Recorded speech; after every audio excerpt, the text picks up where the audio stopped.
পুরুষ কিসে আটকায়? কেউ বলে রূপে, কেউ বলে গুণে, আবার কেউ বলে রূপবতী চাইতে ভাগ্যবতী হওয়া জরুরি।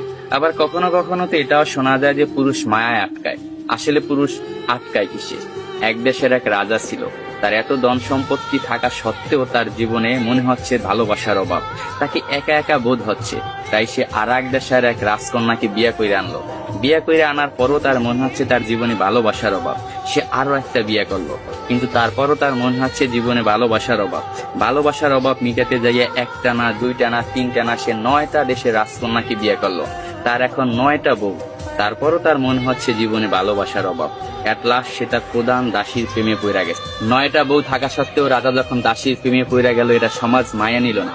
তার বউরা তো একেবারেই নিল না। তার বউরা রাজাকে প্রশ্ন করলো, এমন কি জিনিস আমাদের ভিতরে নাই যেটা ওই দাসীর ভিতরে আছে? আপনার যদি বউ দরকার হয়, আপনি অন্য কোনো রাজার মেয়েকে বিয়ে করবেন, আপনি দাসীকে কেন বিয়ে করবেন?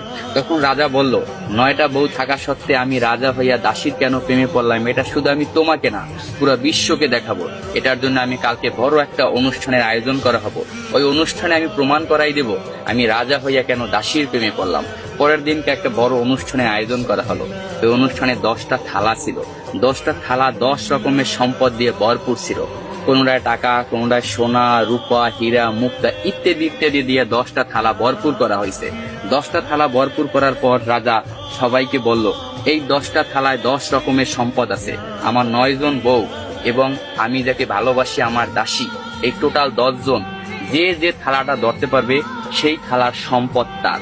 এই কথা শোনার সাথে সাথে তার যে 9টা বউ ছিল দৌড়াইয়া যাইয়া এক একজনে এক একটা থালা ধরলো, কিন্তু তার যে দাসী সে দাঁড়াই ছিল, সে কোনো প্রকার থালা ধরলো না। তখন রাজা প্রশ্ন করলো তার দাসীকে, কি হলো, তুমি সম্পদ কেন ধরলা না? আমি তো বইলাই দিছিলাম যে যে যে থালা ধরতে পারবে সেই থালার সম্পদ তার। তখন দাসী বলল, কে বললো আমি ধরি নাই? আমি তো আমার সম্পদ ধইরেই দাঁড়াই রয়েছি। রাজামশাই, আপনি ভালো করে তাকাই দেখেন, আপনার জামা আমার হাতে ধরা। আমি আপনার জামা দইরা বইছি। আমার কোনো ধন সম্পদ চাই না, আমি আপনাকে চাই। আমি যদি আপনাকে পাই, এরকম ধন সম্পদের আমার অভাব হবে না।